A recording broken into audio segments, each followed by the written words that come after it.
didn't know anything about Rotary. Didn't know what Rotary was, didn't really care what Rotary was. I just knew they were very generous to Matthew. And so Jack and I went to visit him. And that club was in Queanbeyan in Australia.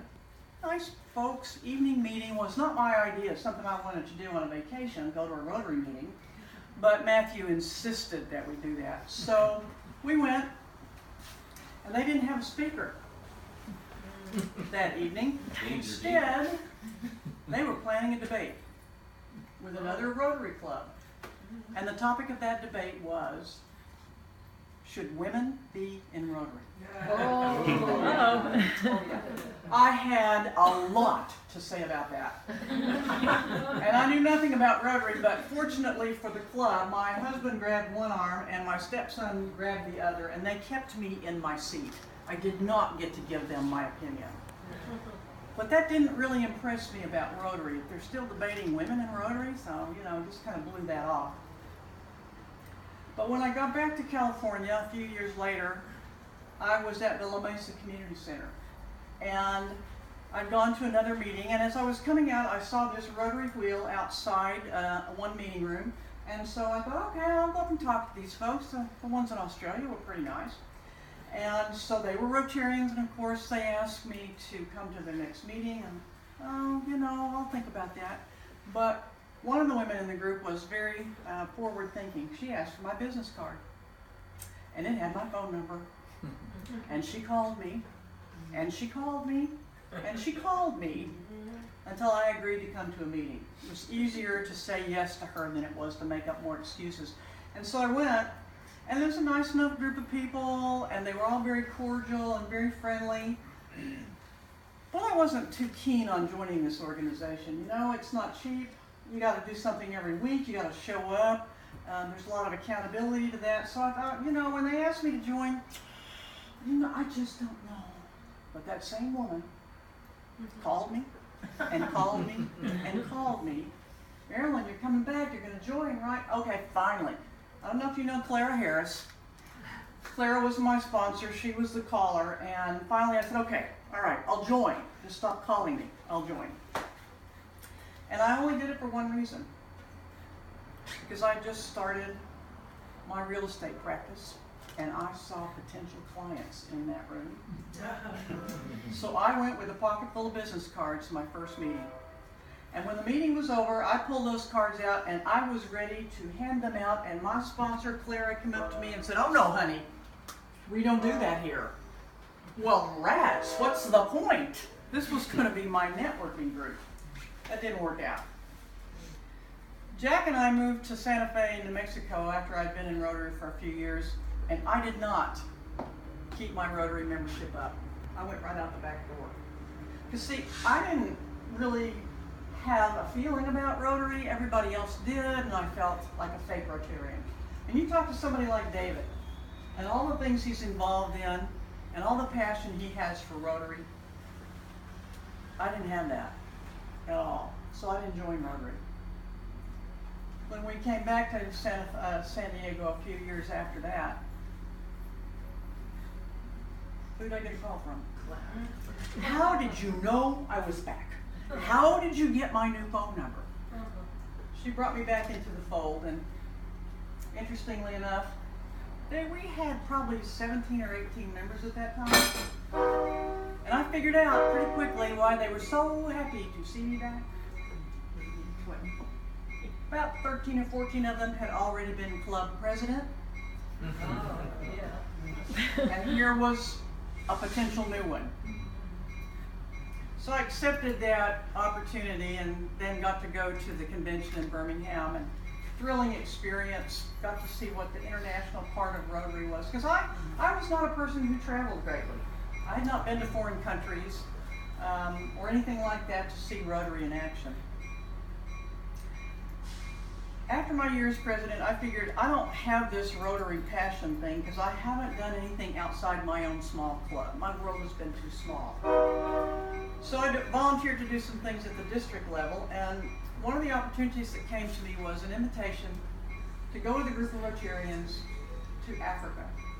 I was thrilled at that. I'd never been anywhere like that. And so we went. Kenya is a beautiful country. The countryside was green and rolling hills and beautiful people, and they were so very friendly and gracious and generous. We went to see projects, and we stayed in the homes of host Rotarians, and I went to one of their district conferences.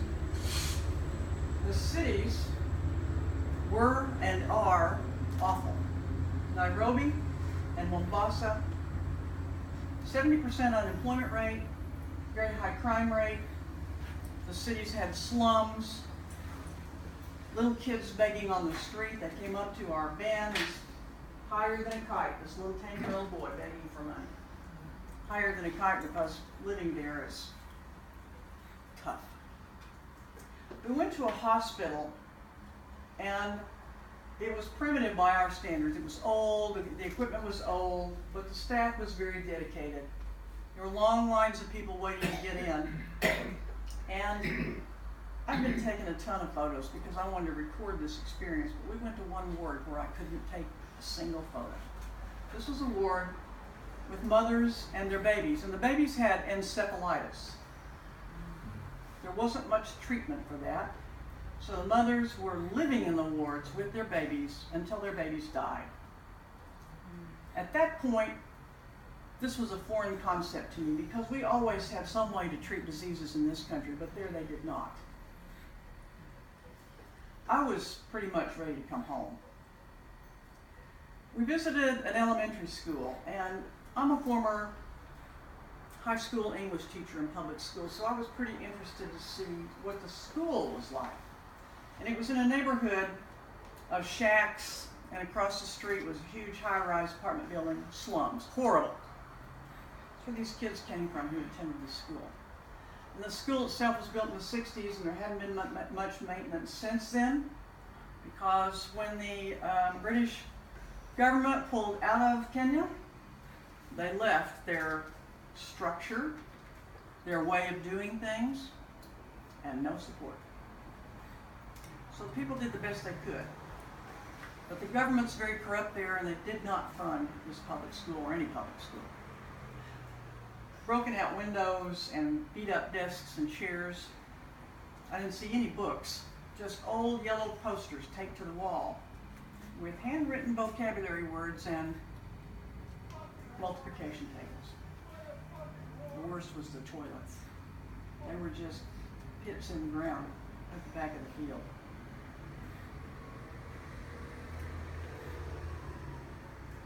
I was overwhelmed, and I was angry because I didn't think the kids were going to get an education there, and it broke my heart because I'd had the chance to sit down with these kids and talk with them, ask them their names.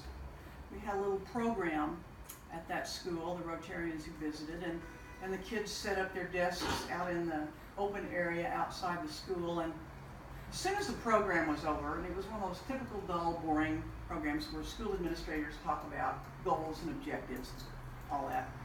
As soon as that was over with, I got up to go sit in one of the desks so I could talk to a couple of the kids. And I started doing that, and as I looked up and I realized that I was surrounded by 30, probably 4th, 5th, and 6th graders.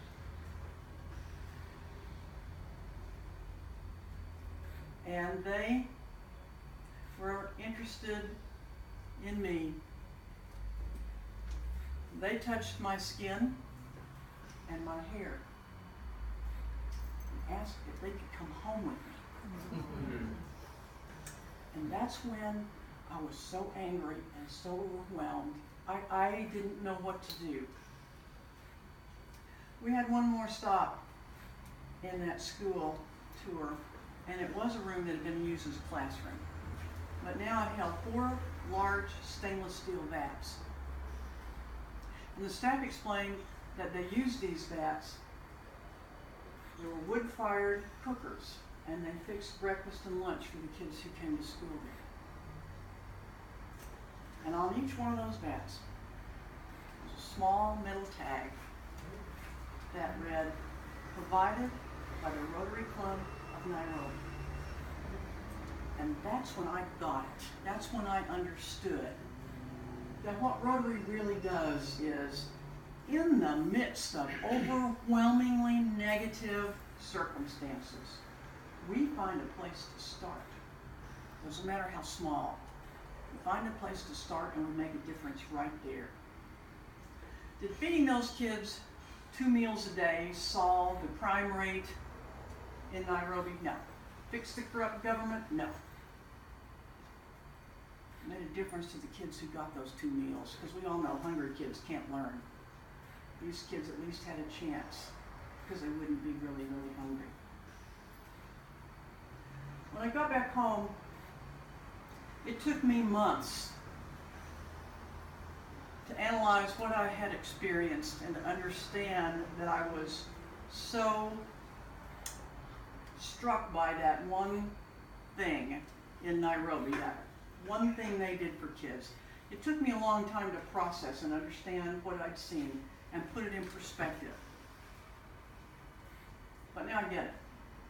Now I understand. I wanted to bulldoze the school down, buy all new stuff, train the teachers, and while it's at it, let's fix the government. I wanted to take care of all of it. I've come to understand that that's the American way to do things.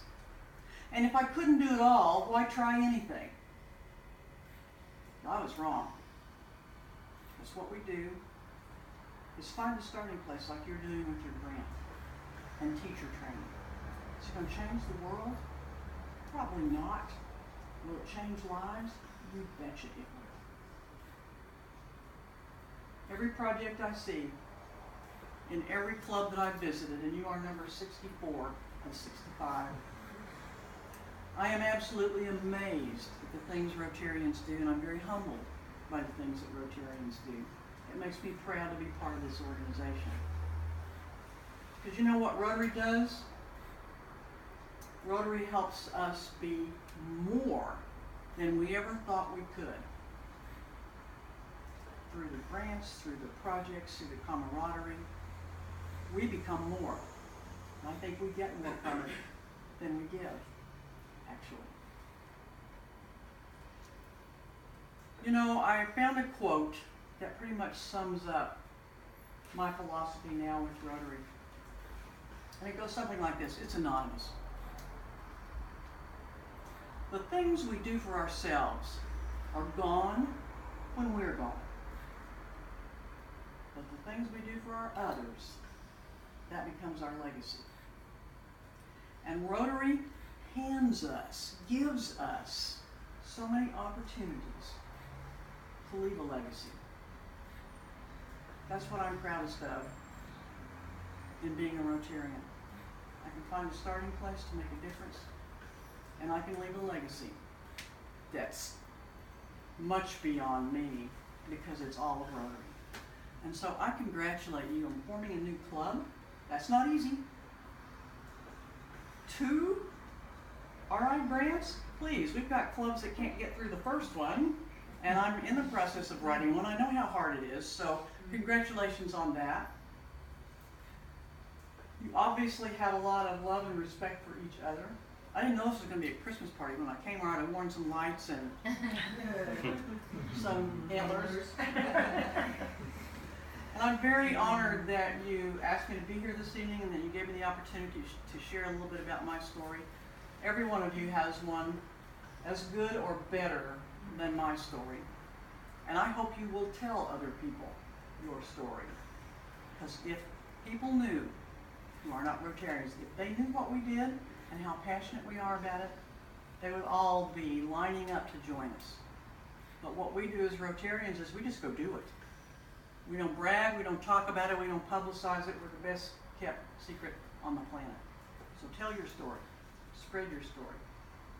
And if you have the chance to go to International Assembly in January and volunteer to greet people at the airport as they're arriving from all over the world, do it. It's only a couple of hours on Sunday. There is nothing more welcoming when you walk into an airport in a foreign country and you don't speak the language. There's nothing more comforting than to see somebody with that Rotary symbol. And you know, whew, somebody's going to show me where the right bus is, I won't get lost, all of those things. And then we have a really nice reception on Thursday evening for all the volunteers at the Hyatt Grand. And it's open to everybody who volunteers. I'd love to see you there and welcome you there. I could talk for another, hour and a half, but I won't.